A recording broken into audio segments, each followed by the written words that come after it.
نحمدہ ونصلی علی رسول الکریم۔ قال الامام حجۃ الاسلام شاہ ولی اللہ الدہلوی ومن احوال القلب السکر۔ پچھلے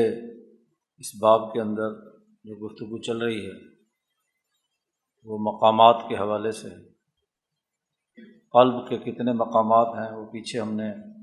گزشتہ ہفتے پڑھے تھے۔ سب سے پہلا جمع مقام ہے جس کے نتیجے میں محبت خاص پیدا ہوتی ہے، ارادہ اور ہمت مجتمع کر کے انسان کردار ادا کرتا ہے، اور جب یہ وصف پیدا ہو جاتا ہے تو ایسے محبوب خاص کے دشمنوں کی ذلت اور رسوائی کا سامان پیدا ہوتا ہے۔ اور پھر شہید اور حواری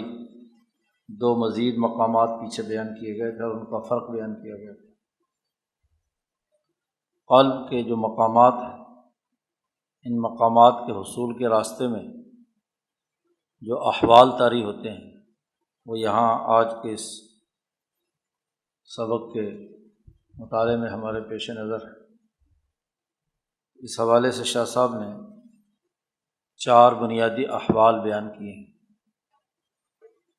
ان میں سے سب سے پہلا حال اسے بیان کرتے ہیں، من احوال القلب، قلب کے احوال میں سے پہلی حالت السکر۔ لفظی طور پر تو سکر کا مطلب ہے کہ ایک نشے کی سی کیفیت کا طاری ہونا، لیکن اس کی حقیقت آگے شاہ صاحب بیان کرتے ہیں، تعریف بیان کرتے ہیں۔ وَهُوَ أَن يَتَشَبَّحَ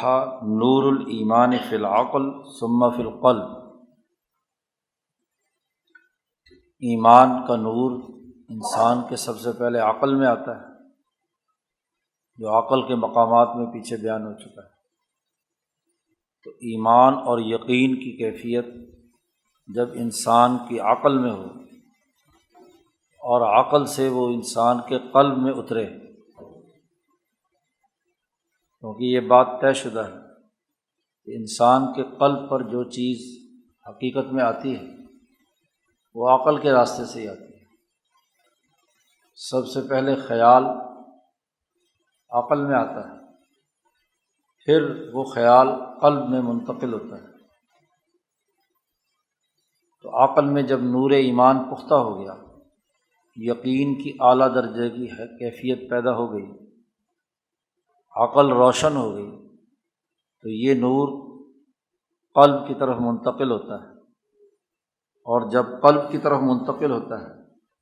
تو وہاں ایک خاص شکل و صورت پیدا کرتا ہے، ان یتشبہ، اس کی ایک شبیہ وہ پیدا ہوتی ہے۔ اس قدر مضبوط قلب کے اندر ہو جاتی ہے کہ حتیٰ تفوتہ مصالح الدنیا، کہ دنیا کی جتنی بھی مصلحتیں، دنیا کے جتنے مقاصد ہیں اس پست دنیا کے، وہ سب کے سب اس نور کی روشنی میں ختم ہو جاتے ہیں، فوت ہو جاتے ہیں۔ دنیا میں کس کام سے فائدہ ہوگا، کس سے نقصان ہوگا، مصلحت کیا ہے کیا نہیں ہے، تو دنیا کی تمام مصالح ختم ہو کر رہ جاتی ہے حالت سکر۔ یہاں تک کہ حتیٰ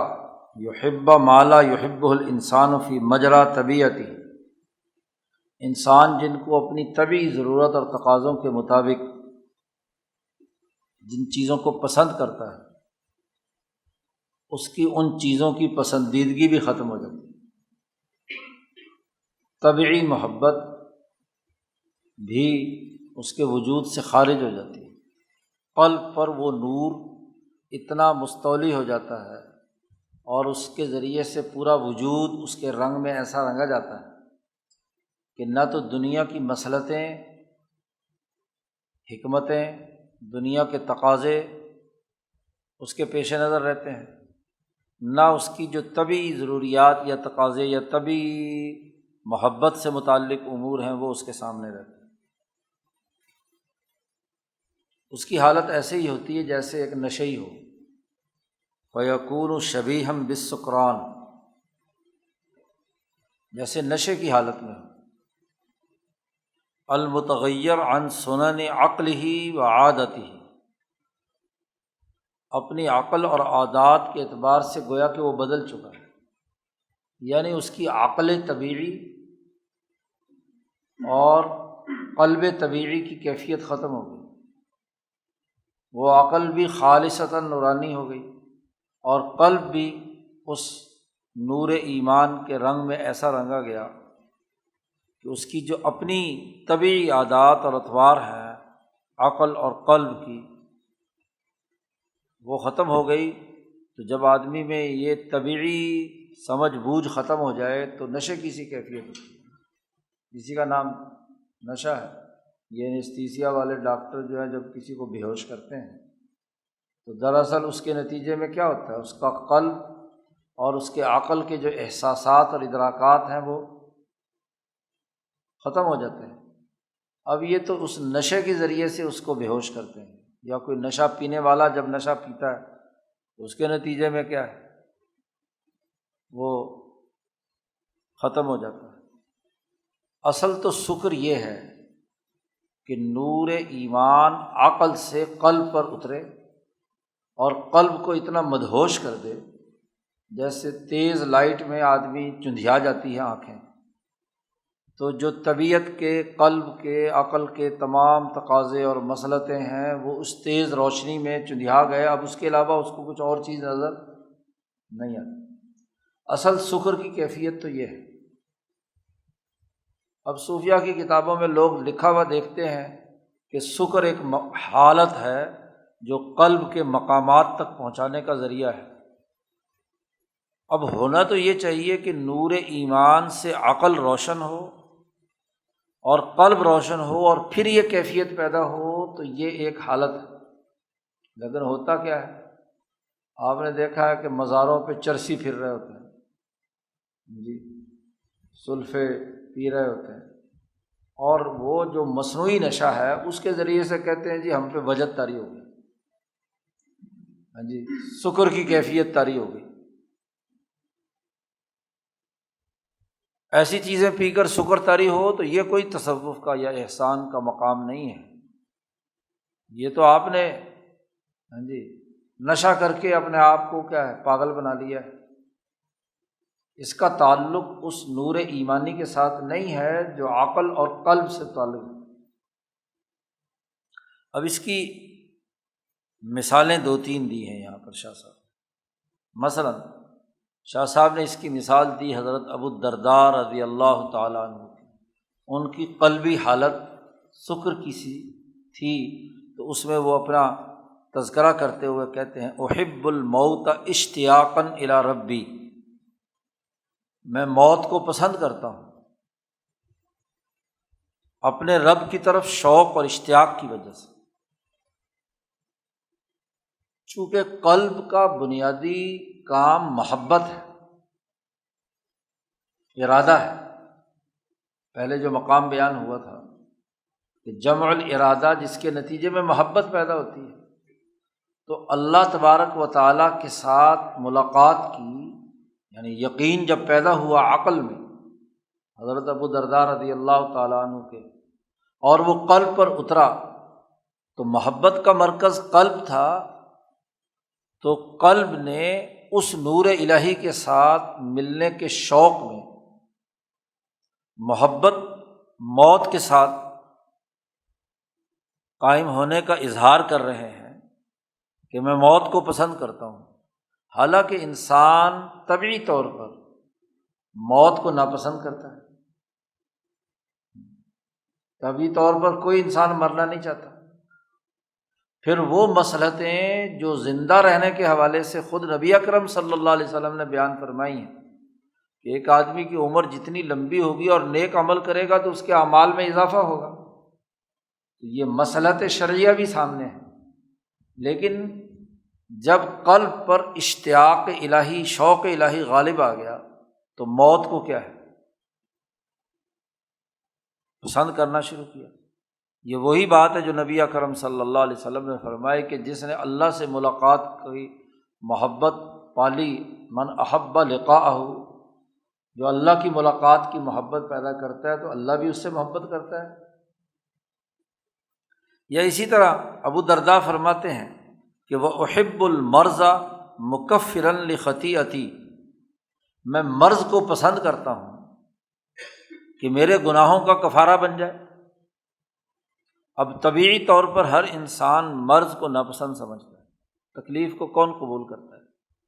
لیکن نور ایمانی کے نتیجے میں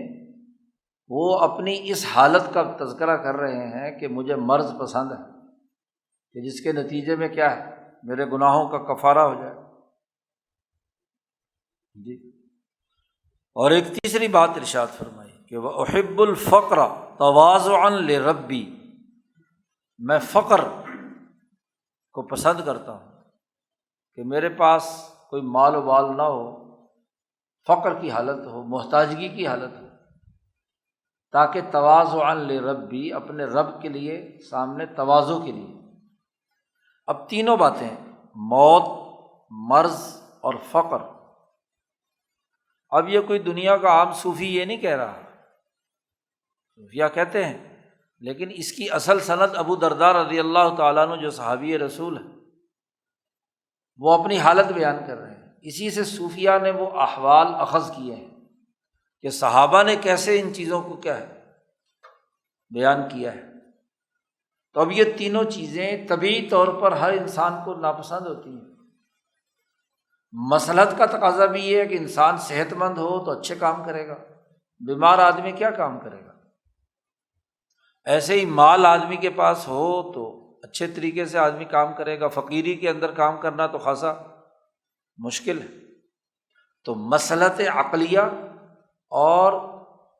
جو قلب کی طبیعی صلاحیت ہے وہ دونوں ہی بند ختم ہو گئی، حالت یہ طاری ہوئی۔ اور یاد رکھیے،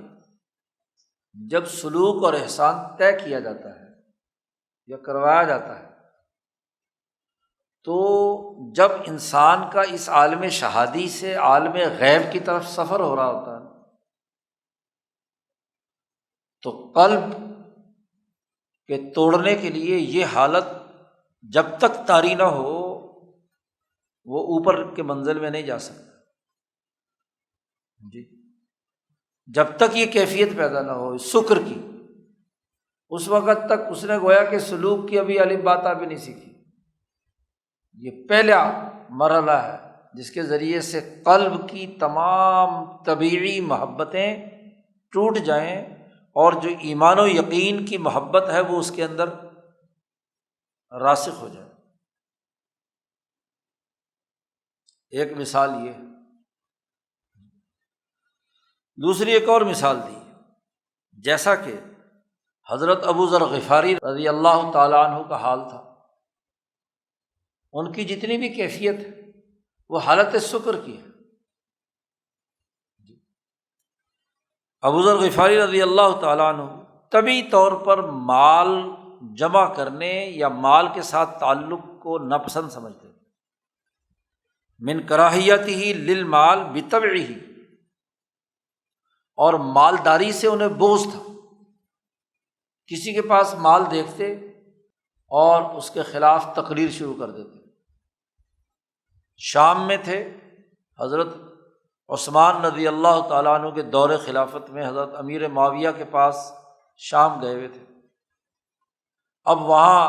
حکومتی نظم و ضبط اور تقاضوں کے مطابق ظاہر ہے کہ جو حکومتی افسران ہیں ان کے پاس اپنے امور سر انجام دینے کے لیے مال و دولت، جو جب پوری سوسائٹی میں انقلاب آ گیا، مال آ گیا تو ان کے پاس بھی، تو جہاں خاص طور پر بنو امیہ کے شہزادوں کو بیٹھے ہوئے دیکھتے جامع مسجد دمشق میں تو کھڑے ہو جاتے اور خوب تقریر کرتے ان کے خلاف، جو ان کی کیفیت تھی۔ ایک تابعی بیان کرتے ہیں کہ ہم بیٹھے ہوئے تھے ایک مجلس میں، درس ورس ہو رہا تھا، تو ایک بوڑھا پھٹے پرانے کپڑے آیا اور کھڑا ہو گیا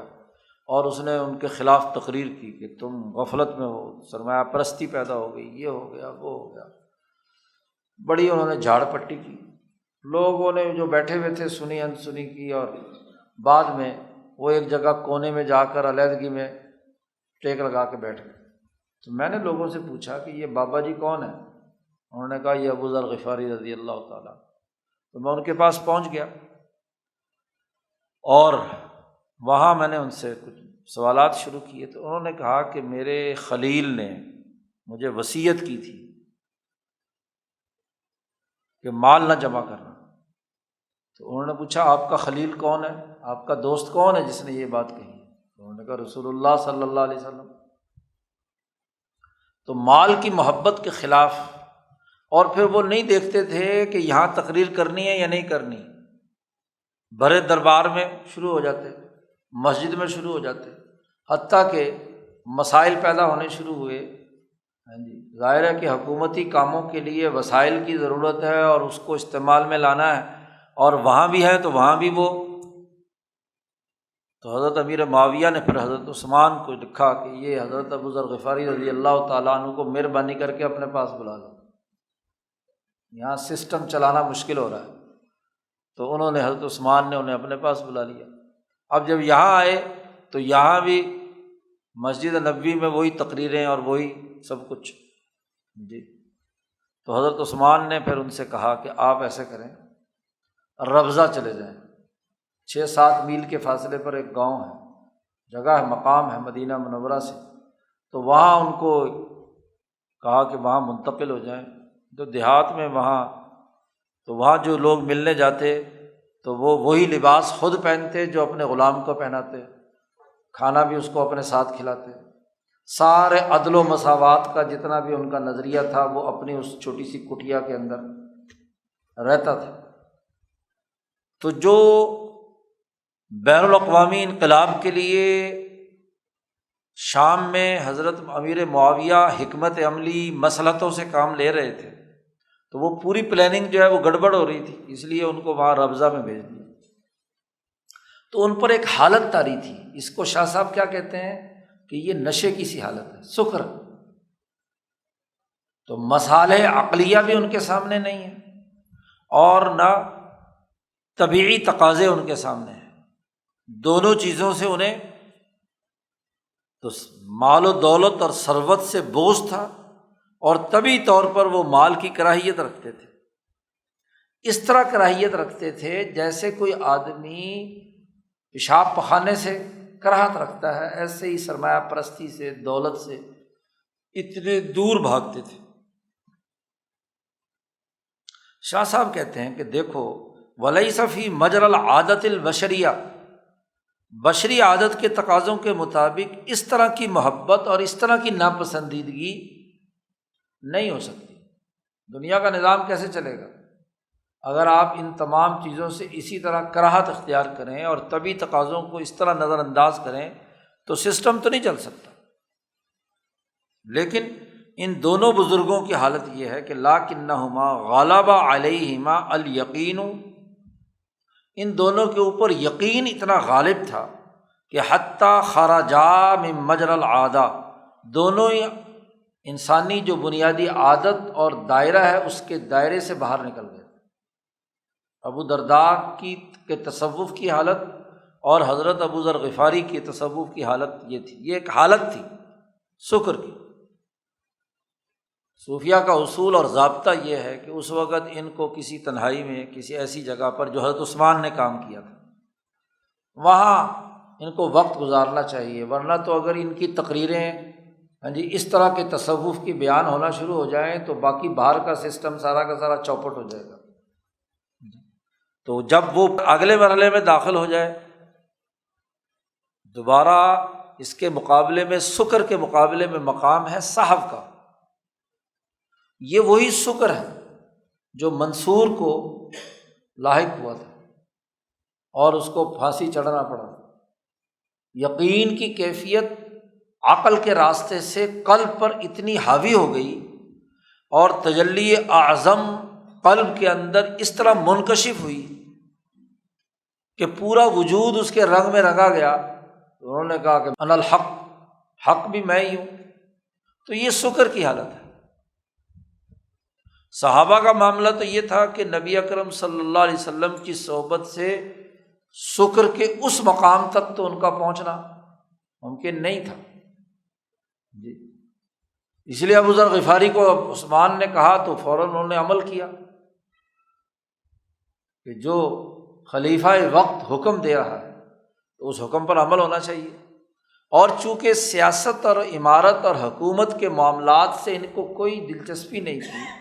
طبی طور پر کمزوری تھی حضرت ابو ذر غفاری رضی اللہ تعالیٰ عنہ میں، اس لیے حضور صلی اللہ علیہ وسلم نے فرمایا تھا کہ ابو ذر انک امرؤ ضعیف، تم کمزور آدمی ہو، لا تسأل الامارہ، تم حکومت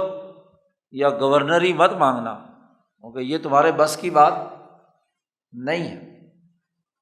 جی تو منصور پر بھی شکر طاری ہوا، اور جنید بغدادی اس کے ہم اثر ہیں، دونوں اکٹھے ہیں،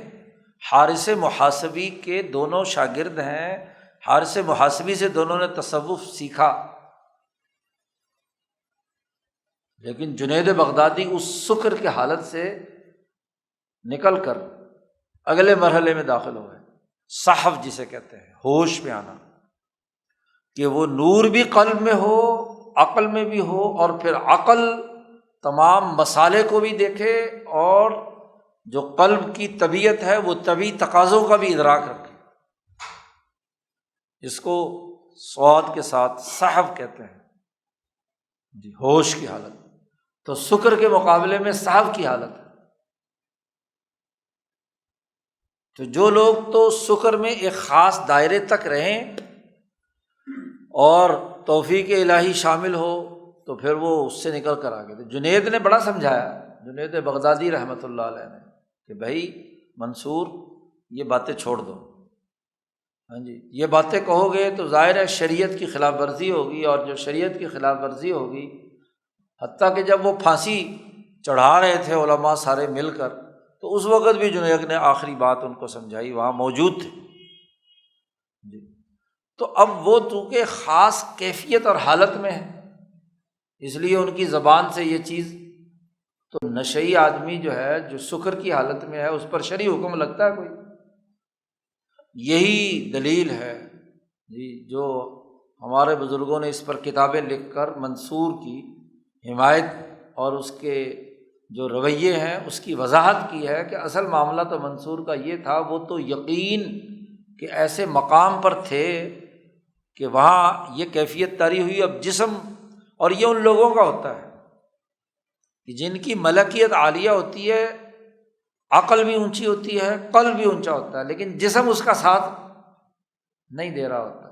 جسمانی طور پر بہیمیت کمزور ہوتی ہے۔ تو پہلا مقام جو ہے وہ سکر کا ہے۔ جب سکر سے آگے صحو کی حالت طاری ہوتی ہے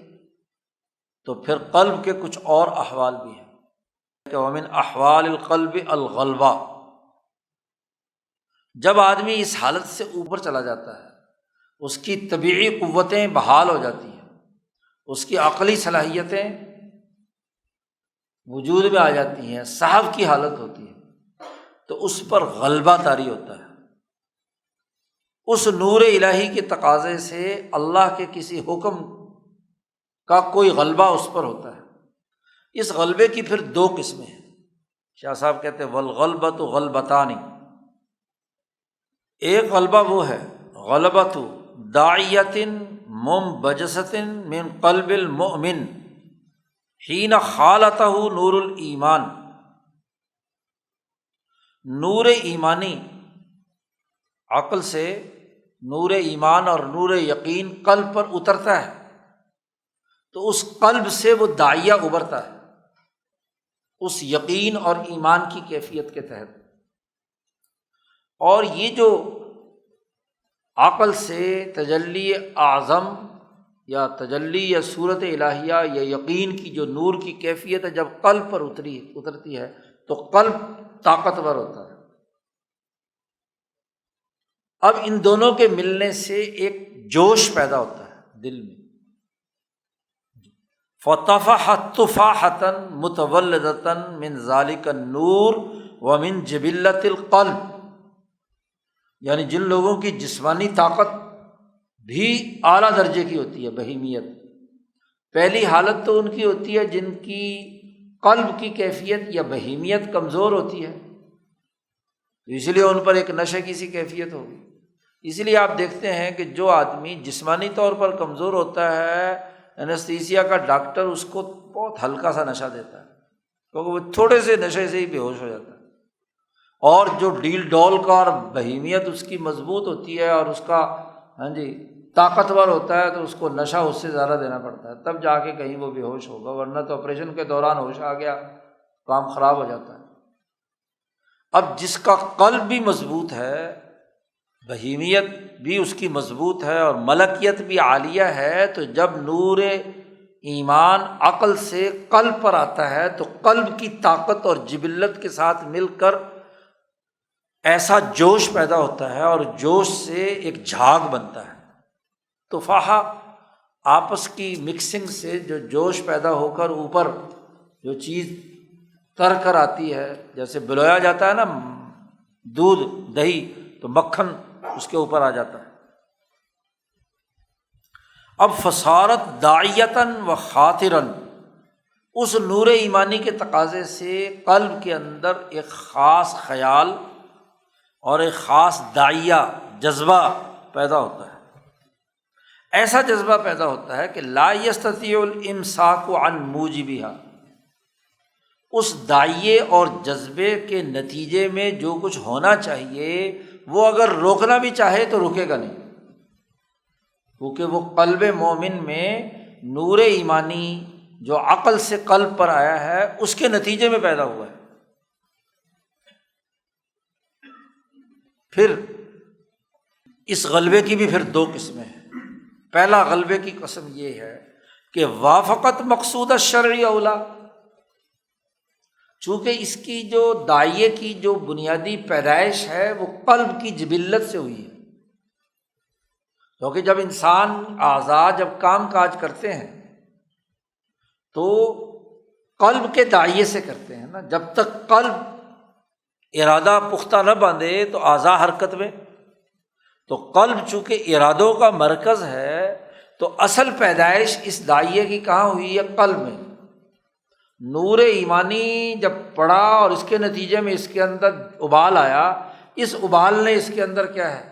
داعیہ پیدا کیا ہے۔ اب یہ جو داعیہ ہے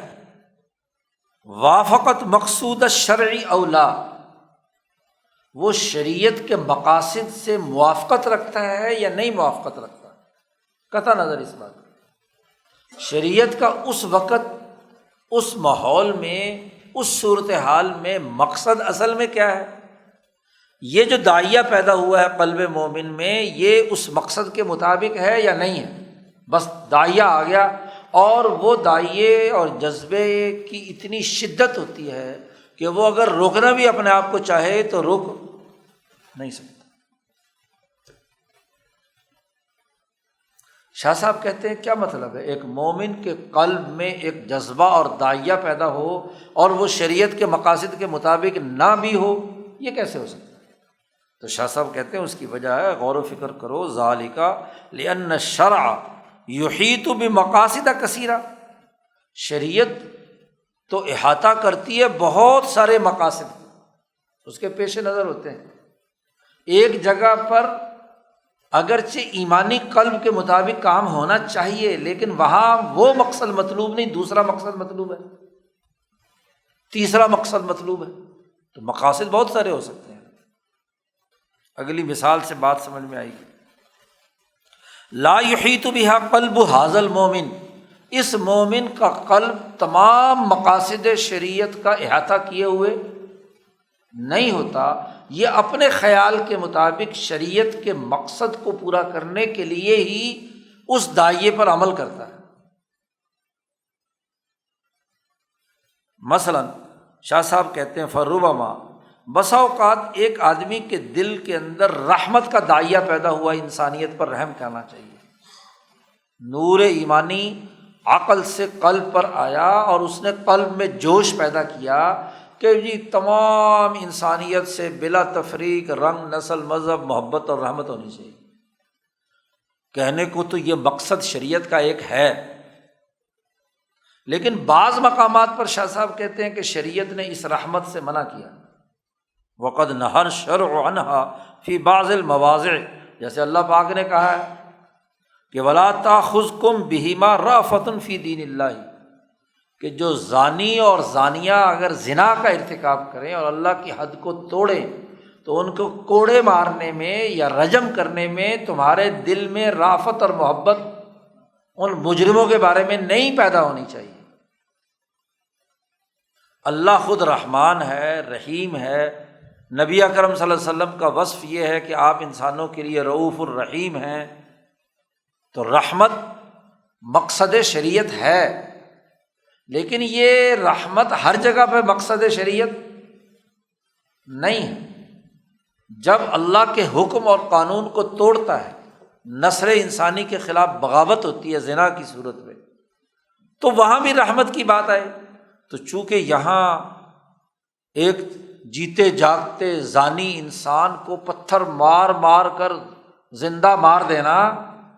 یہ قساوت قلبی کے علاوہ اور کچھ نہیں ہو سکتا بظاہر،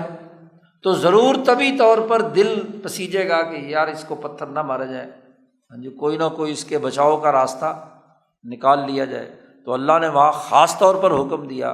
کہ یہاں مقصد شریعت جو ہے وہ اس پر رحم کھانا نہیں ہے۔ تو کس موقع پر کس محل میں وہ کام مقصد شریعت ہے اور کس محل میں وہ مقصد شریعت؟ یہاں مقصد شریعت یہ کہ مجرم کو کڑی اور سخت سزا ملنی چاہیے۔ اسی طرح ربما ینقاد قلبہ للبغض، بسا اوقات انسان کا دل بغض سے بھرا ہوا ہوتا ہے۔ خود اللہ پاک نے کہا کہ مشرکوں اور کافروں کے ساتھ تمہارا تعلق جو ہے وہ کیا ہے؟ بغض کا ہونا چاہیے۔ صاف طور پر اعلان کرو کہ انا براء منکم ومما تعبدون من دون اللہ کفرنا بکم وبدا بیننا وبینکم العداوۃ والبغضاء ابدا، کہ ہمیں تم سے بغض ہے اور نفرت۔ اب مقصد شریعت ہے کہ کفر سے انسان بغض اور عداوت رکھے، لیکن یہ ہر جگہ نہیں ہے۔ شریعت نے کہا ہے کہ جو کافر آپ کی ریاست میں رہ رہا ہے، آپ کی ذمہ داری پر، جس کو آپ نے اپنی ریاست میں رہنے کا حکم کی اجازت دی ہے، ذمہ ہے، اس کو امان دی ہے، اس کی جان مال عزت آبرو کو آپ اس سے بغض کا اظہار نہیں کر سکتے۔ وقد قصد الشرع اللطف مثل اہل الذمہ، جن کو ذمی کہا جاتا ہے ان لوگوں سے تو آپ کو لطف، مہربانی اور رحمت کا حکم دیا گیا ہے، نہ کہ بغض اور عداوت کا۔ ذمی کے ساتھ بغض نہیں ہے کہ ہر کافر سے جنگ ہے جی بھائی، جو ایک سیاسی امان کے ساتھ آپ کی ریاست کا حصہ ہے اس کے ساتھ تو بغض رکھنے کی اجازت نہیں ہے۔ تو دونوں میں فرق۔ تو کس موقع پر، کس جگہ پر شریعت کا مقصد کس داعیے کو اختیار کرنا ہے۔ اب جو ایک مومن کے قلب میں داعیہ پیدا ہوا، اس نے اپنے خیال کے مطابق نور ایمانی جو عقل سے قلب میں آیا تھا، اس کے نتیجے میں اس نے ایک داعیہ پیدا ہوا اور وہ بس اٹھ کھڑا ہوا کام کرنے کے لیے، رکتا نہیں اب۔ تو یہی تو تعین کرنا پڑے گا کہ جو داعیہ قلبی پیدا ہوا ہے، کیا یہ مقصد شریعت کو بھی پورا کر رہا ہے یا مقصد شریعت کو پورا نہیں کر رہا۔ جی اب یہاں تو عجیب بات ہے، ہر آدمی کا اپنا ہی داعیہ قلب کے اندر پیدا ہوتا ہے، بالفرض اگر صحیح نور ایمان سے بھی پیدا ہو تو جب تک مقاصد شریعت کے مطابق نہیں ہوگا اس وقت تک وہ داعیہ اور جذبہ معتبر نہیں ہوگا۔ کیا اس وقت مقصد شریعت کو یہ پورا کر رہا ہے، چاہے وہ حق ہی کیوں نہ ہو؟ بڑی اہم بات شاہ صاحب نے کلیئر کر دی، سمجھنے کی بات۔ اس کی مثالیں بھی دی ہیں ایسے داعیے کی جو قلب سے ابھرا تھا، اور ابھرا بھی کس کے قلب میں؟ عمر فاروق رضی اللہ تعالیٰ۔ یہ العبرہ تھا ابو لبابہ ابن منذر کے قلب میں۔ 2-3 مثالیں یہاں پر دی ہیں۔ سب سے پہلی مثال تو ابو لبابہ ابن منذر کی تھی۔ حین استشارہ بنو قریظہ، غزوہ خندق سے جب واپس نبی اکرم صلی اللہ علیہ وسلم تشریف لائے تو ہتھیار اتارنے کے لیے، اپنے کپڑے اتارنے کے لیے، غسل کے لیے ایک چار دیواری کی طرف جا ہی رہے تھے، اسلحہ ابھی پہنا ہوا تھا، اتارنا چاہتے تھے تو جبرائیل گھوڑے پر آئے اور کہا یا رسول اللہ آپ نے اسلحہ رکھ دیا، ابھی اتارنے کی اجازت نہیں ہے، چلو بنو قریظہ کی طرف۔ غداری کا ارتکاب کیا تھا وہاں۔ جب بنو نذیر کو یہاں سے جلا وطن کیا تھا غزوہ احد کے بعد، تو بنو قریظہ سے باقاعدہ معاہدہ ہوا تھا، اور معاہدہ یہ تھا کہ اگر مدینہ پر کہیں سے حملہ ہوگا تو بنو قریظہ، وہ جو یہودیوں کا پورا گروپ ہے، یہ ریاست کی حفاظت کے لیے نبی اکرم صلی اللہ علیہ وسلم کے ساتھ کھڑا ہوگا۔ اب معاہدہ تو وہ کر بیٹھے تھے، لیکن جب انہوں نے دیکھا غزوہ احزاب کے موقع پر کہ تمام قبائل عرب کا ایک ہجوم، متحدہ محاذ اتحادی قوتیں مدینہ پر حملہ آور ہوئی ہیں، تو وہ ڈگمگا گئے۔ انہوں نے کہا کہ ہمارا تو ان کے ساتھ اٹھنا بیٹھنا اگر رہا، اور ان کا اندازہ اور خیال یہ تھا کہ اب اتحادی قوتوں کا یہ مقابلہ نہیں کر پائیں گے نبی اکرم صلی اللہ علیہ وسلم اور آپ کی جماعت، تو انہوں نے اندر خانے ان کے ساتھ محبت کی پینگیں بڑھانا شروع کر دی، اس میں سے اپنے بندے نکالنے شروع کر دیے جو لڑائی میں غزوہ خندق کے موقع پر آگے گئے تھے، اور ان کے ساتھ نامہ اور پیامہ شروع کر دیا۔ جو غداری تھی نا، عین جنگ کے موقع پر کسی ریاست کے اندر رہنے والا کوئی بھی ٹولہ اگر دشمن سے ساز باز کر رہا ہو تو اس سے بڑی جرم اور کیا ہوگا۔ تو نبی اکرم صلی اللہ علیہ وسلم نے بنو قریظہ کا محاصرہ، جبرائیل ساتھ گئے اور نبی اکرم صلی اللہ علیہ وسلم نے صحابہ کو حکم دیا کہ جس نے ہتھیار اتار بھی دیے ہیں ہتھیار پہنے اور سیدھا بنو قریظہ پہنچے، عصر کی نماز تم نے جا کر وہاں پڑھنی ہے۔ وہ جو مشہور معاملہ ہے کہ جو جماعت بھیجی اس میں سے عصر کی نماز کا وقت آ گیا، تو کچھ نے کہا کہ بھی حضور نے فرمایا تھا عصر وہاں پڑھنی ہے، انہوں نے کہا جی عصر تو ہم وہیں پڑھیں گے چاہے لیٹ ہو جائے، اور دوسری جماعت نے کہا کہ نہیں حضور نے یہ تو نہیں کہا تھا، یہ کہنے کا مقصد تھا بھی جلدی جاؤ، تو لیٹ ہو گیا تو نماز تو پڑھنی چاہیے نا۔ تو آدھوں نے نماز پڑھی راستے میں ہی، اور آدھے جو ہے انہوں نے وہاں جا کر پڑھی۔ اب حضور صلی اللہ علیہ وسلم کو جب پتہ چلا تو آپ نے فرمایا دونوں ٹھیک ہیں، یہ کوئی مسئلہ نہیں ہے جی۔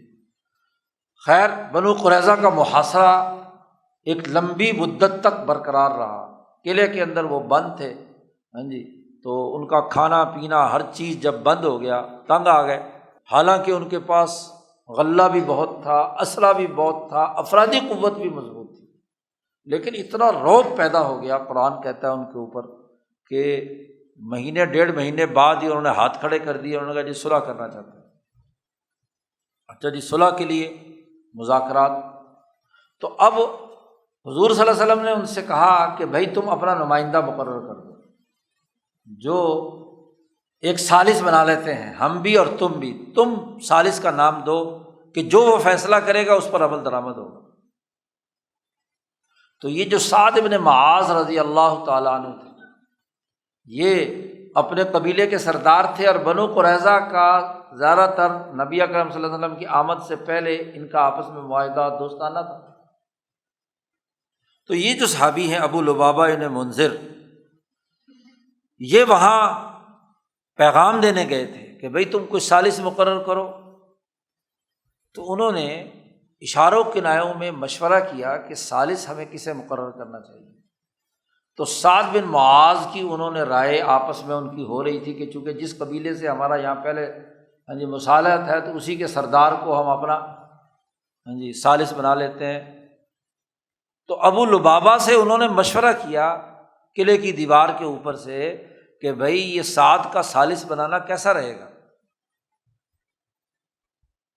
قرآن حکیم نبی اکرم صلی اللہ علیہ وسلم کو پہلے بتا چکا تھا کہ اب اگر یہ گرفتار ہوں، انہوں نے دوسری دفعہ غداری کی ہے، تو ان کی سزا سوائے قتل کے اور کچھ نہیں۔ تو سعد بن معاذ کے بارے میں جب انہوں نے رائے لی تو انہوں سے ایک داعیہ جذبہ پیدا ہوا، رحمت کا اور شفقت کا، چونکہ یہ اس کے ساتھ تعلق رکھتے تھے قبیلہ اوس کے ساتھ، تو انہوں نے ان کو اشارہ کیا کہ سعد کو اگر تم نے بنایا نا ثالث تو وہ گردنیں کٹوائے گا، اس کا فیصلہ کیا ہوگا یہ ہوگا۔ اب یہ بہت بڑی بات تھی جی۔ نبی اکرم صلی اللہ علیہ وسلم نے منظور کر لیا کہ سعد بن معاذ جو ہیں وہ کیا ہے، ثالث ہوں گے۔ تو فاشار بیدہ الی حلقہ، انہوں نے اپنے حلق کی طرف اشارہ کر کے گردن کاٹنے کا ذکر، ان کو پتہ تو چل گیا۔ بعد میں انہیں احساس ہوا کہ بھائی یہ تو بڑے غلط کام ہو گئے، میں نے رسول اللہ صلی اللہ علیہ وسلم کا راز دشمن کے سامنے کیا ہے ظاہر کر دیا، آشکارا کر دیا۔ ثم ندم علی ذلک، اور وعلم، ان کو یہ بات علم میں آئی کہ انہوں نے اللہ اور اس کے رسول سے خیانت کی ہے، چونکہ یہاں پہلے سے انہیں پتہ تھا تو انہوں نے دشمن کو الرٹ کر دیا کہ تمہاری تو گردن کٹنے کے علاوہ اور کام نہیں ہوگا۔ تو یہ سیدھے مسجد نبوی میں آئے اور ایک ستون کے ساتھ اپنے آپ کو باندھ لیا، حتیٰ ارتبط نفسہ فی المسجد علی عمد من عمودہ، اس کے ستونوں میں سے ایک ستون کے ساتھ باندھ لیا اور کہا کہ لا ابرح مکانی ھذا، میں ہمیشہ یہیں بندہ رہوں گا جب تک کہ اللہ تعالیٰ میری توبہ قبول نہ کر لے جو میں نے کارروائی کی ہے۔ تو اب یہ جو پہلا ان کا داعیہ ابھرا تھا رحمت کے نام پر، تو اجتماعی نقطہ نظر سے تو راز آؤٹ کرنے والی بات ہے نا، تو یہ کیفیت ان پر طاری ہوئی۔ اب یہ شریعت کے مقاصد کے سراسر خلاف تھا اس وقت کی۔ ان کا کچھ مال وغیرہ بھی تھا وہاں ان کے اس میں، انہوں نے کہا اس کی حفاظت ہو جائے گی وغیرہ وغیرہ، تبھی خیال ان کے اوپر غالب آیا۔ یا جیسے یہی غلبہ حاتب بن ابی بلتع پر ہوا کہ دشمن کو اطلاع دینے کے لیے خط لکھ دیا، تو وہ بھی اسی کی مثال جی۔ یہ نہیں تھا کہ نور ایمان نہیں ہے، نور ایمان عقل میں اور عقل سے قلب میں، اور اس قلب کے نتیجے میں قلبی طور پر ایک ایسا داعیہ پیدا ہوا جو اس وقت کی شرعی مقصد کے خلاف ورزی تھی۔ تو شریعت کے خلاف بھی یہ تقاضا پیدا ہو سکتا ہے مقاصد کے اعتبار سے۔ یہ جیسے حضرت عمر رضی اللہ تعالیٰ عنہ کی مثال دی کہ ان پر حمیت اسلام کا غلبہ طاری ہو گیا۔ کب؟ جب صلح حدیبیہ کا معاملہ ہو رہا ہے، معاہدہ صلح لکھا جا رہا ہے، حین اعترض علی رسول اللہ صلی اللہ علیہ وسلم، جب انہوں نے اعتراض کیا نبی اکرم صلی اللہ علیہ وسلم کے اس فیصلے پر کہ جو آپ صلح حدیبیہ کے سلسلے میں کر رہے تھے، لما ان اراد ان یصالح المشرکین عام الحدیبیہ،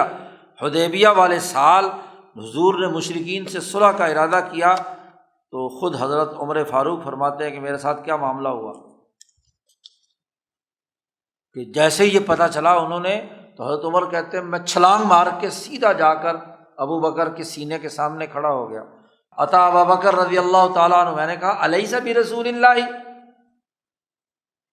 کیا یہ محمد صلی اللہ علیہ وسلم اللہ کے رسول نہیں ہے؟ ابو بکر نے سکون سے کہا کہ ہاں بلا۔ میں نے کہا السنا بالمسلمین، عمر فاروق کہتے ہیں میں نے کہا کیا ہم مسلمان نہیں ہیں؟ ہاں مسلمان بھی ہیں۔ عمر فاروق نے ابو بکر صدیق سے کہا کہ الیسوا بالمشرکین، یہ مکے والے کیا مشرک نہیں ہیں؟ ہاں وہ بھی مشرک ہیں۔ تو پھر حضرت عمر نے 3 مقدمے بیان کر کے نتیجہ نکال لیا کہ فعلما نعطی الدنیۃ فی دیننا، ہم کیسے کیا ہے اپنے دین میں یہ ذلت قبول کریں کہ گر کر صلح کریں؟ کیوں یہ اعتراض کیا؟ تو ابو بکر صدیق رضی اللہ تعالیٰ عنہ نے کہا یا عمر الزم غرضہ، غرض کہتے ہیں جو اونٹ کے اوپر پالان رکھا جاتا ہے جسے ٹیک لگا کر، تو جو اس کی لکڑی ہوتی ہے جس کے ساتھ پیچھے ٹیک لگاتے ہیں اسے غرض کہتے ہیں۔ تم رسول اللہ صلی اللہ علیہ وسلم کی کاٹھی کہہ لو، کاٹھی کو لازم مضبوطی سے پکڑے رکھنا، جہاں جائے ان کے ساتھ جانا۔ فإنی اشہد، ابو بکر صدیق نے کہا میں گواہی دیتا ہوں کہ انہ رسول اللہ، وہ رسول اللہ، اللہ کے رسول ہے۔ ان کی کاٹھی مت چھوڑنا۔ عمر فاروق کہتے ہیں جوش میرے دل کے اندر چڑھا، حمیت اسلام کا، کہ ہم پستی کیوں قبول کریں؟ اب یہ داعیہ نور ایمان جو عقل میں تھا اور وہ قلب پر آیا اور قلب نے جوش مارا، اور عمر فاروق چھلانگ مار کے ابو بکر کے سامنے پہلے کھڑے ہوئے، اور جب وہاں تسلی نہیں ہوئی تو حضرت عمر فاروق کہتے ہیں تھوڑی دیر تو میں خاموش رہا، ثم غلب علیہ ما یجد، دل کے اندر جو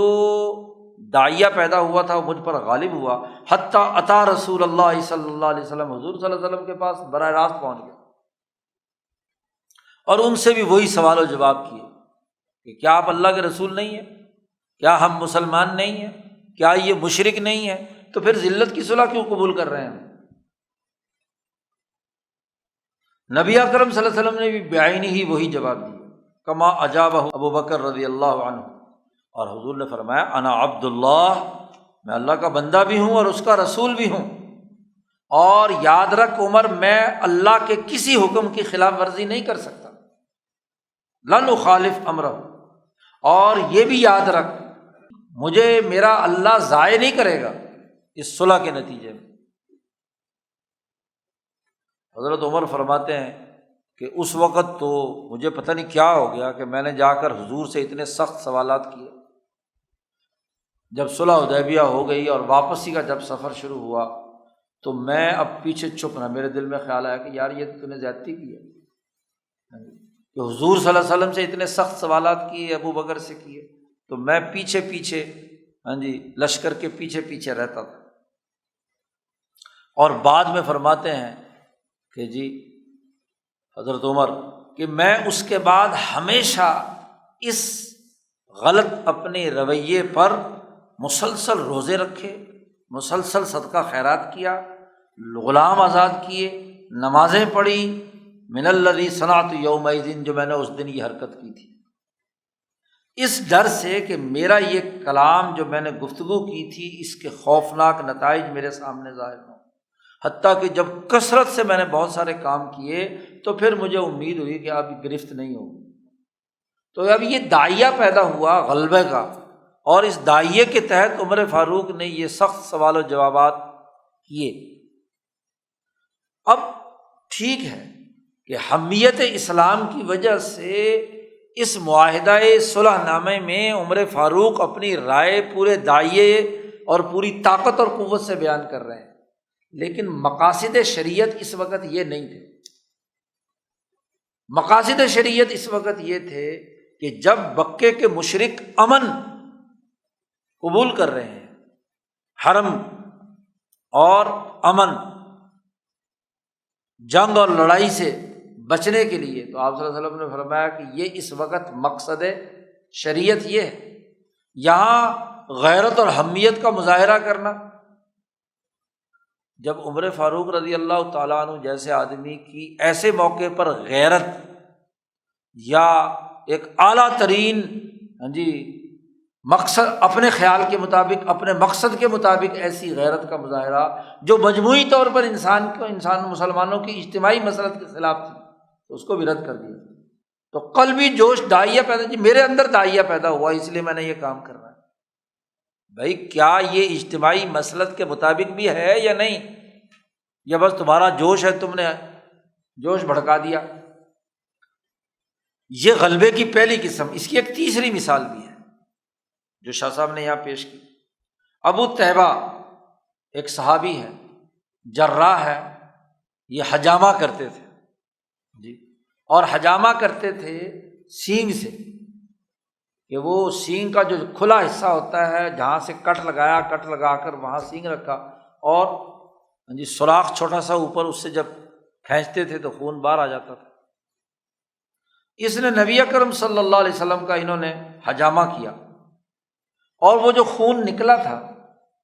نبی اکرم صلی اللہ علیہ وسلم کا آپ صلی اللہ علیہ وسلم کی محبت کے جذبے سے مغلوب ہو کر وہ خون پی لیا۔ شریعت کے بنیادی تقاضے کے مطابق یہ بہت بڑی خلاف ورزی ہے، خون کسی کا پینا، لیکن انہوں نے غلبے کی حالت میں کہ محبت رسول صلی اللہ علیہ وسلم کے میں یہ خون پیا، تو نبی اکرم صلی اللہ علیہ وسلم نے فوراً ان کو تنبیہ کی اور کہا، آپ صلی اللہ علیہ وسلم نے فرمایا قد احتضرت بحظائر من النار، تو نے جہنم کے ٹکڑوں میں سے ایک ٹکڑا پیا ہے۔ محبت کی ایک حدود ہے، ایک دائرہ ہے، اس سے اوپر بڑھ کر کام کرنا، خون کی کھانے اور پینے کی ممانعت کی اللہ پاک نے۔ 4 چیزیں جو حرام قرار دی ہیں، جانور کا ہو یا انسان کا ہو، اس میں دم، خون شامل ہے، مردار ہے، خنزیر ہے، شراب ہے اور خون ہے۔ تو خون انسان کا ہے نا، نبی اکرم صلی اللہ علیہ وسلم کا ہے، تو محبت کے غلبے میں خون پی لینا، تو یہ تو شریعت کے بنیادی مقصد کی خلاف ورزی ہے۔ محبت کی بنیاد پر کہا جائے کہ جی محبت کی عشق رسول میں خون پی لیا، اپنا پینا بھی ممنوع ہے محبت کے نتیجے میں۔ تو اب یہ غلبہ پیدا ہوا ان پر، تو تنبیہ کی حضور صلی اللہ علیہ وسلم نے کہ یہ شریعت کی خلاف ورزی کی ہے تم نے۔ تو یہ غلبے کی 3 مثالیں صحابہ کی، حاتب بن ابی بلتع کی سامنے آ جائے تو 4 مثالیں اور وہ شمار مثالیں۔ یہ غلبے کی وہ قسم ہے کہ جب نور ایمانی عقل سے قلب پر آیا اور قلب نے جوش مارا، تو قلب کی جبلت سے اس نور ایمانی کے ملنے کے نتیجے میں ایک داعیہ، ایک جذبہ غالب آ گیا، ایسا غالب آ گیا کہ انسان سے کنٹرول نہیں ہو رہا اور وہ کر گزرا جو کچھ اس کے اندر آیا۔ یہ بھی قلب کا ایک حال ہے، کیفیت ہے، حالت ہے۔ غلبے کی دوسری قسم وہ ہے جو اس پہلے والے غلبے سے بہت بلند تر اور کامل ترین ہے، اجل من ھذا و اتم، اور وہ غلبہ ہے جو داعیہ الہیہ سے آتا ہے اور قلب پر نازل ہوتا ہے، کہ وہ نور ایمانی جو دراصل حضرت القدس اور مالا اعلیٰ سے ہر انسان کے قلب پر آتا ہے، ذات باری تعالیٰ کی طرف سے آتا ہے، نور الہی، وہ عقل میں آیا اور عقل سے کیا ہے، قلب پر آیا، اس میں قلب کی خواہشات اور جبلتوں کا کوئی عمل دخل، وہ آتا ہے ایک ایسے جیسے بجلی چمکتی ہے، بس البرق الخاطف کی طرح آتا ہے، لمحے اور سیکنڈوں میں، اور وہ زیادہ دیر دنیا میں باقی، جیسے بجلی گرتی ہے آسمانی اور فوراً چلی جاتی ہے۔ یہ نور الہی کی صورت میں، داعیہ الہیہ کی صورت میں قلب پر نازل ہوتا ہے، اور جب یہ آتا ہے تو انسان کا وجود، جسم، قلب، عقل، وہ سب مفلوج ہو جاتے ہیں، وہ اس کے سامنے نہیں ٹھہر سکتے۔ اب وہ داعیہ جب آیا ہے تو فلا یستطیع الامساک عن موجبها، اس کے جو تقاضے نتائج نکلنے چاہیے تو انسان اس کو روکنے کی طاقت نہیں رکھتا۔ اور اس غلبے کی حقیقت شاہ صاحب کہتے ہیں یہ ہوتی ہے کہ فیضان علم الہی من بعض المعادن القدسیہ علی قوتہ العملیہ دون القوت العقلیہ، یہ براہ راست قلب پر آتا ہے۔ نور ایمانی پہلے عقل سے تو قلب پر پڑ ہی رہا ہے، لیکن عالم مقدس سے یعنی مالا اعلیٰ سے یا حضرت القدس کے اس معدن سے علم الہی کا فیضان اس کی قوت عملیہ پر آتا ہے، قوت عقلیہ پر نہیں۔ یہ داعیہ ہے، قوت عقلیہ پر آئے تو پھر وہ اس کا مقام اور ہے، اس کی آگے تفصیل آ رہی ہے۔ شاہ صاحب کہتے ہیں تفصیل ذالک، اس بات کی تفصیل یہ ہے کہ انسانی نفوس میں سے وہ نفوس جو انبیاء علیہم السلام کے نفوس سے مشابہت رکھتے ہیں، جیسے ابو بکر صدیق ہیں، عمر فاروق ہیں، یہ ایسے انسان ہیں کہ جن کے نفوس نبی اکرم صلی اللہ علیہ وسلم یا انبیاء کے نفوس سے مشابہت رکھتے، نفوس الانبیاء علیہ السلام۔ یہ تو اونچے درجے کے وہ لوگ ہیں جو نبی اکرم صلی اللہ علیہ وسلم کے نفس قدسی صفت کے مشابہ ہیں۔ اور اولیاء اللہ کی ہزاروں قسمیں ہیں، اولیاء اللہ میں سے وہ اولیاء اللہ وہ کسی بھی نبی کی مشابہت رکھتے ہیں۔ جیسے خود شاہ ولی اللہ صاحب کہتے ہیں کہ میرا نفس یوسف علیہ السلام کے نفس سے مشابہت رکھتا ہے، کسی کی موسیٰ علیہ السلام سے، کسی کی داؤد علیہ السلام سے، کسی اور نبی سے مشابہت۔ جب وہ نفوس علم الہی کا فیضان حاصل کرنے کی استعداد حاصل کر لیتے ہیں تو پھر اس کی دو صورتیں ہوتی ہیں۔ شاہ صاحب کہتے ہیں ان سبقت القوۃ العقلیہ منہا علی القوۃ العملیہ، اگر وہ علم الہی قوت عقلیہ پر آئے قوت عملیہ سے پہلے، تو اس علم کو جس کا فیضان ہوا ہے اس کو فراست کہتے ہیں اور الہام کہتے ہیں، جس کو نبی اکرم صلی اللہ علیہ وسلم نے فرمایا اتقوا من فراست المومن فإنہ ینظر بنور اللہ، مومن کی فراست سے بچو کہ وہ اللہ کے نور سے دیکھتا ہے۔ تو عقل پر آئے تو فراست اور الہام دو ناموں سے اسے پکارا جاتا ہے، اور اگر قوت عملیہ پر آئے قوت عقلیہ سے پہلے تو اس فیضان شدہ علم کو عزم کہا جاتا ہے اصطلاح میں، اور اقبال کہا جاتا ہے کہ مکمل توجہ انسان کی اس کام پر ہو جائے، جھک جائے، اقبال تو عزم کہتے ہیں یا اقبال کہتے ہیں۔ اگر کرنا ہے، داعیہ کسی کام کے کرنے کا ہے تو عزم اور اقبال اسے کہتے ہیں، اور اگر کسی چیز سے نفرت ہے تو اس کو نفرتاً و انحجاماً، اس کو نفرت سے تعبیر کیا جاتا ہے کہ اس کے دل میں اس علم الہی کے نتیجے میں اس کام سے جو مثلاً جس سے روکا جا رہا ہے اس کی نفرت پیدا ہو۔ اس کی بھی 4 مثالیں بیان کی ہیں شاہ صاحب نے، بلکہ 2 مثالیں بیان کی، ایک ابو بکر صدیق کی اور ایک عمر فاروق کی۔ شاہ صاحب کہتے ہیں اس کی مثال ما رویہ فی قصۃ بدر، بدر کے موقع پر جب نبی اکرم صلی اللہ علیہ وسلم بدر کی صبح تہجد میں اللہ سے پوری الحاح و زاری کے ساتھ دعا مانگ رہے تھے فتح بدریین کی، حتیٰ قال،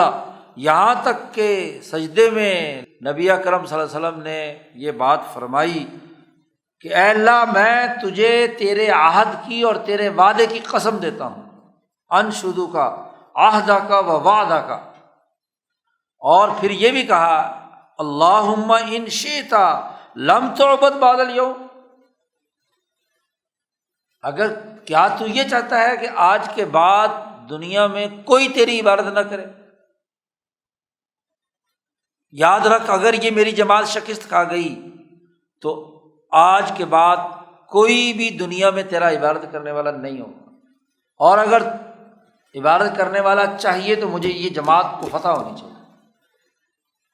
یہ پورے جرأت اور الحاح و زاری کے ساتھ نبی اکرم صلی اللہ علیہ وسلم سجدے میں پڑے ہوئے اللہ سے دعا مانگ رہے ہیں۔ تو جیسے ہی جملہ کہا انہوں نے تو فأخذ ابو بکر بیدہ، حضرت ابو بکر صدیق کے قلب میں داعیہ علم الہی کے تقاضے کے تحت آیا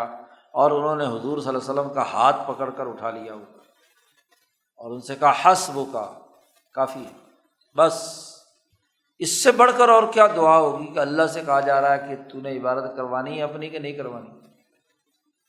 حسبک۔ تو فخرج رسول اللہ صلی اللہ علیہ وسلم، تو رسول اللہ صلی اللہ علیہ وسلم نکلے اور یہ آیت پڑھ رہے تھے سیہزم الجمع ویولون الدبر، مکی صورت ہے یہ، سورۃ القمر مکہ میں نازل ہوئی تھی، اور عین بدر کے موقع پہ نبی اکرم صلی اللہ علیہ وسلم یہ دعا پڑھتے ہوئے نکل رہے ہیں کہ ان قریب یہ پوری جماعت شکست کھائے گی اور پشت پھیر کر بھاگے گی۔ شاہ صاحب یہ واقعے کو بیان کرنے کے بعد اس کا معنی اور مطلب بیان کرتے ہوئے کہتے ہیں کہ دیکھو اس میں معاملہ کیا ہوا تھا کہ ان الصدیق القی فی قلبہ داعیۃ الہیۃ، صدیق اکبر کے قلب میں داعیہ الہیہ القاء کیا گیا، اور نبی اکرم صلی اللہ علیہ وسلم جس الحاح اور زاری کے ساتھ اللہ سے دعا مانگ رہے تھے تو اس سے زہد، اس سے علیحدہ کرنے کا جذبہ داعیہ ان کے اندر پیدا ہوا، اور ان کو رغبت دلانے کے داعیہ پیدا ہوا کہ ان کو روکیں۔ اب دیکھو نبی اکرم صلی اللہ علیہ وسلم دعا مانگ رہے ہیں اور ابو بکر صدیق ان کو اٹھا رہے ہیں کہ بس دعا، اس سے آگے مانگنے کی ضرورت نہیں۔ تو یہ صدیق اکبر کا تو یہ مقام نہیں ہے کہ وہ نبی کو دعا سے روکے، لیکن داعیہ الہیہ آیا ہے، اس لیے انہوں نے ہاتھ پکڑ کر اٹھا لیا حضور صلی اللہ علیہ وسلم نے۔ اور نبی اکرم صلی اللہ علیہ وسلم نے بھی اپنی فراست سے پہچان لیا کہ یہ جو ابو بکر کے قلب میں داعیہ پیدا ہوا یہ داعیہ حقانی ہے، یہ داعیہ نفسانی نہیں ہے۔ حضرت گنگوئی رحمۃ اللہ علیہ نے داعیوں کی جہاں بحث کی یا خواتر کی تو وہاں داعیہ حقانی یا داعیہ قلبی یا داعیہ نفسانی یا داعیہ عقلی کئی اقسام بیان کی۔ تو یہ داعیہ جو ہے داعیہ الہیہ ہے۔ تو فخرج، اسی لیے نبی اکرم صلی اللہ علیہ وسلم اللہ کی نصرت کا اظہار کرتے ہوئے اٹھے اور یہ آیت تلاوت کر رہے تھے، سیہزم الجمع ویولون الدبر۔ تو اب یہاں دیکھو داعیہ الہیہ ابو بکر اپنے اوپر کنٹرول ہی نہیں رکھ سکے اور اس کے مطابق جا کر حضور صلی اللہ علیہ وسلم کا ہاتھ پکڑ کے سجدے سے اٹھا لیا۔ حالانکہ نبی دعا مانگ رہے ہیں تو اٹھانا اس موقع پر بغیر داعیہ الہی کے کسی کی جرت ہو سکتی ہے کہ حضور صلی اللہ علیہ وسلم کو دعا سے روکے، لیکن چونکہ داعیہ الہیہ تھا اور حضور بھی سمجھ گئے کہ یہ اللہ کی طرف سے ابو بکر کے اندر قلب میں آیا ہے، اس لیے آپ ابو بکر کے منع کرنے سے رک گئے اور باہر نکلے اور یہ آیت پڑھی، سیہزم الجمع ویولون الدبر۔ یہ داعیہ کی مثال۔ اسی طرح ایک دوسری مثال عبداللہ ابن ابی جب مرا، رئیس المنافقین، اس کے قصے میں ہے کہ نبی اکرم صلی اللہ علیہ وسلم نے ارادہ فرمایا کہ ان کا جنازہ پڑھے۔ بخاری میں روایت ہے کہ نبی اکرم صلی اللہ علیہ وسلم کو حضرت عبداللہ ابن ابی، عبداللہ ابن ابی کا بیٹے حضرت عبداللہ پکے مسلمان تھے، وہ حضور صلی اللہ علیہ وسلم کے پاس آئے کہ میرے باپ کا انتقال ہو گیا تو آپ مہربانی کر کے جنازہ پڑھا دیں اور اپنا قمیص مبارک مجھے دے دیں کہ میں اسے پہنا دوں، شاید اس کی وجہ سے جہنم کا عذاب میں اس کو تخفیف ہو جائے۔ تو آپ صلی اللہ علیہ وسلم نے اپنا قمیص مبارک بھی دے دیا اور وعدہ بھی کر لیا کہ میں جنازہ پڑھا دوں گا۔ آگے اس کا تابوت رکھا ہوا ہے اور حضور صلی اللہ علیہ وسلم نماز پڑھانے کے لیے کھڑے ہو رہے ہیں، لوگ صفیں باندھ رہے ہیں۔ اتنے میں اچانک حضرت عمر فرماتے ہیں کہ میں چھلانگ مار کے حضور کے سینے کے سامنے جا کر کھڑا ہو گیا۔ قال عمر فرماتے فتحولت حتی قمت فی صدرہ، حضور کے سینے کے سامنے کھڑا ہو گیا اور میں نے کہا یا رسول اللہ اتصلی ھذا، اس بدبخت کی نماز جنازہ آپ پڑھنے کے لیے کھڑے ہوئے ہیں۔ وقد قال یوم کذا کذا و کذا، فلانے دن میں اس نے یہ بکواس کی تھی، فلانے دن میں آپ کے بارے میں یہ بات کہی تھی، فلانے دن اس نے یہ کہا تھا، اس کی نماز جنازہ پڑھانے کے لیے آپ کھڑے ہو رہے ہیں۔ یعد ایامہ، وہ سارے دن ایک ایک کر کے مدینہ آنے کے بعد سے اس نے جتنی شرارتیں کی تھی وہ ساری کی ساری ایک ایک کر کے عمر فاروق کہتے ہیں میں نے رسول اللہ صلی اللہ علیہ وسلم کے سامنے گنوا دی، پھر بھی آپ اس کی جنازہ پڑھ رہے ہیں۔ حتیٰ قال، ساری بات حضور سنتے رہے، مسکراتے رہے، اور عمر فاروق جوش کے اندر تقریر کر رہے ہیں، جنازہ سے روکنے کے لیے سامنے آ کر کھڑے ہو گئے۔ حضور نے ساری باتیں سننے کے بعد کہا تاخر عنی یا عمر انی خیرت فاخترت، ہٹو میرے سامنے سے اے عمر، مجھے اختیار دیا گیا ہے، ان تستغفر لہم او لا تستغفر لہم، آپ استغفار مانگیں اس کے لیے یا نہ مانگیں، تو یہ مانگنے نہ مانگنے کا مجھے اختیار دیا گیا ہے، میں اپنا حق اختیار استعمال کر رہا ہوں۔ تو حضور نے نماز جنازہ اس کی پڑھا دی، فوراً ہی آیت نازل ہو گئی اللہ کی طرف سے، اور اللہ نے کہا وَلَا تُصَلِّ عَلَىٰ أَحَدٍ مِّنْهُمْ مَاتَ أَبَدًا، اے محمد صلی اللہ علیہ وسلم ان منافقین میں سے کسی کی آپ نماز جنازہ نہیں پڑھائیں گے، ابداً، ہمیشہ ہمیشہ۔ حضور کو براہ راست روک دیا گیا، وہ جو اختیار دیا گیا تھا پہلے وہ اختیار منسوخ، اور حکم دے دیا گیا کہ اب آئندہ آپ نے کسی منافق کی نماز جنازہ نہیں پڑھانا۔ حضرت عمر فرماتے ہیں کہ فعجبت لی وجرتی علی رسول اللہ صلی اللہ علیہ وسلم ورسول اللہ اعلم، مجھے بڑا تعجب ہو رہا ہے اپنی اس جرت پر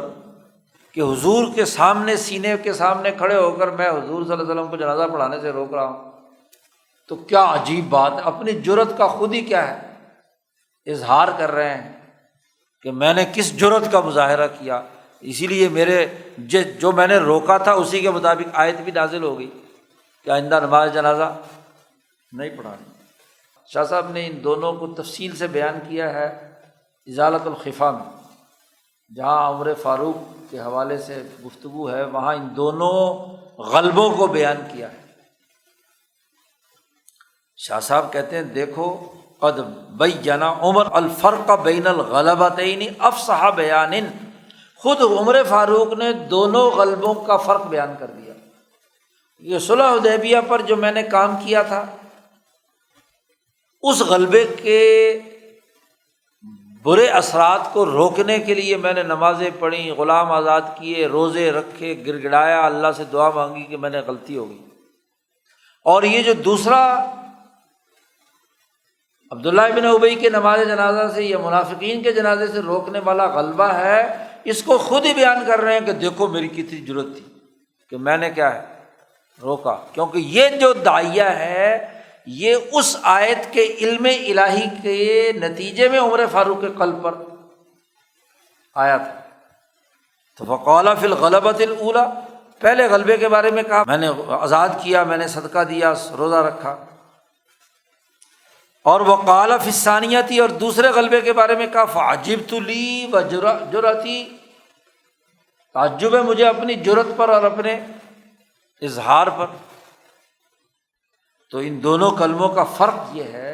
کہ یہ دوسرا غلبہ داعیہ جو تھا یہ غلبہ تھا داعیہ الہیہ کی بنیاد پر کہ اللہ کی طرف سے آیا تھا، اس لیے تو آیت نازل ہوئی عمر فاروق کی حمایت میں۔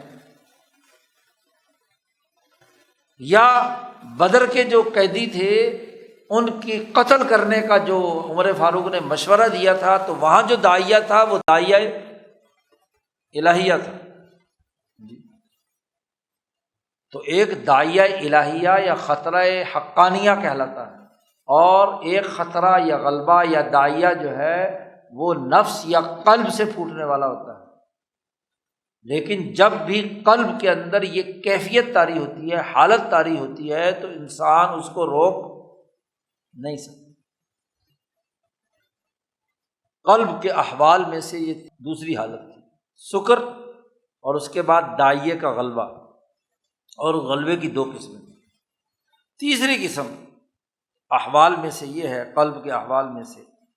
کہ ایثار طاعت اللہ تعالی علی ما سواہ وطرد موانعها والنفرت عما یشغلہ عنہا، کہ قلب کے اندر اللہ کی اطاعت کی ہر حال میں ترجیح دینا، اللہ کی اطاعت کے علاوہ باقی کاموں کے مقابلے، باقی کاموں سے نفرت اور اس سے باز رہنا، اور صرف اطاعت الہیہ کو ہر معاملے میں ترجیح دینا، قلب کی یہ کیفیت پیدا ہوتی ہے۔ جیسے حضرت ابو طلحہ انصاری رضی اللہ تعالی عنہ نے کیا، وہ اپنے باغ میں نماز پڑھ رہے تھے، کان یصلی فی حائط لہ فطار دبسی وطفق یتردد، ان کی باغ بڑا گھنا تھا، تو ایک سرمئی رنگ کا سرخی مائل ایک پرندہ ہوتا ہے، اس کو دبسی کہتے ہیں، بھورے سے رنگ کا۔ تو وہ ایک چھوٹا سا پرندہ چہچہاتا ہوا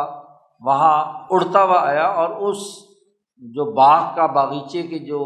گھنا پن تھا اس کے اندر ایسا الجھا کہ اس کو نکلنے کا راستہ نہیں مل رہا، ٹہنیاں اتنی ایک دوسرے کے ساتھ وہ تھی۔ اب ابو طلحہ نماز پڑھ رہے تھے، اب چونکہ وہ پھڑپھڑا رہا تھا، راستہ نکل نہیں رہا تھا، من کثرت الاغصان والاوراق، پتوں اور ٹہنیوں کے گھنا ہونے کی وجہ سے، یعنی بڑا رچ قسم کا باغ تھا۔ تو فاعجبہ ذالک، نماز پڑھتے ہوئے ان کے دل میں آیا، واہ جی واہ، تیرا باغ تو بہت ہی کمال کا باغ ہے جی، کتنا بہترین ہے کہ ایک چھوٹی سی چڑیا بھی اتنے گھنے باغ میں سے باہر نکل کر نہیں جا سکتی۔ اور اس کے نتیجے میں جب وہ اس کے خیال میں آئے نا چڑیا کے پھنسنے پھنسانے کا معاملہ، ادھر ایسی توجہ ہوئی کہ نہیں پتہ چلا کہ کتنی رکعتیں پڑھی انہوں نے، بھول گئے، لا یدری کم صلی۔ اب جب نماز بھول گئے، سلام پھیرا، تو ان پر احساس طاری ہوا کہ بھائی تو نماز کے اندر بھی تو اپنے باغ اور اپنے مال کی خوشی میں اور اس کے اندر تو منہمک رہتا ہے۔ تو انہوں نے وہ باغ صدقہ کر دیا جی، بڑا بہترین باغ تھا بیر ہا، وہاں ایک کنواں بھی تھا۔ نبی اکرم صلی اللہ علیہ وسلم، یہ بالکل جہاں اب اس وقت باب فہد ہے مسجد نبوی میں، جو لوگ وہاں حرم میں گئے ہیں تو باب فہد سے داخل ہوں تو سامنے کچھ میٹر پر ایک نشان بھی انہوں نے زمین پہ بنایا ہوا، بیر ہا کا کنواں تھا وہاں۔ اور وہ جو پرانی ان کی ترکوں کی مسجد جہاں سے شروع ہوتی ہے، وہاں سے لے کر اس وقت جو باب فہد ہے یہاں تک یہ باغیچہ تھا، اور بہت قیمتی ترین مسجد نبوی کے بالکل سامنے تھا۔ نبی اکرم صلی اللہ علیہ وسلم اکثر اوقات آ کر اس باغیچے میں بیٹھتے تھے، پانی اس کا بہت ٹھنڈا تھا، کنویں کا پانی نوش فرماتے تھے۔ تو یہ باغ بہت ہی قیمتی باغ تھا، تو انہوں نے اس کو کیا ہے صدقہ کر دیا۔ تو اب یہ ایثار یعنی ترجیح دی اللہ کی اطاعت کو دنیا کی تمام باقی چیزوں سے، اتنا قیمتی باغ اللہ کے راستے میں صدقہ کر۔ تیسری قسم یہ قلب کی ایک حالت کا یہ پیدا ہونا، اور چوتھی حالت وہ ہے غلبے کی حوال میں سے کہ انسان کے اوپر اللہ کا خوف ایسا غالب ہو جائے کہ سب کے سامنے رونے لگ جائے، حتیٰ یظہر البکا، اور رونے کے نتیجے میں اتنا خوف طاری ہو کہ وہ ارتعاد الفرائس، اس کے دونوں کندھے یا دونوں سینے کے حصے گوشت کے وہ پھڑ پھڑانے لگے خوف سے۔ آدمی پر خوف طاری ہوتا ہے تو اس کا جسم لرزنے لگتا ہے، تو اللہ کے ڈر اور خوف سے روئے بھی اور جسم بھی پھڑ پھڑائے۔ اسی کی مثال شاہ صاحب فرماتے ہیں، وہ حدیث ہے جس میں خود نبی اکرم صلی اللہ علیہ وسلم کے بارے میں دیکھنے والے بتلاتے ہیں کہ آپ صلی اللہ علیہ وسلم جب رات کو تہجد کی نماز پڑھتے تھے تو آپ کا سینہ ایسے پھڑپھڑاتا تھا جیسے ہنڈیا ابلتی ہے جی، عزیر کا عزیر المرجل، ہنڈیا میں جیسے ابال اور جوش آتا ہے نا، اور اس میں سے جب آواز نکلتی ہے پھڑ پھڑانے کی، ایسے ہی آپ کے سینہ مبارک سے اللہ کے خوف اور رونے کے نتیجے میں یہ کیفیت آپ کے وجود پر طاری ہوتی تھی۔ تو قلب کی حالت،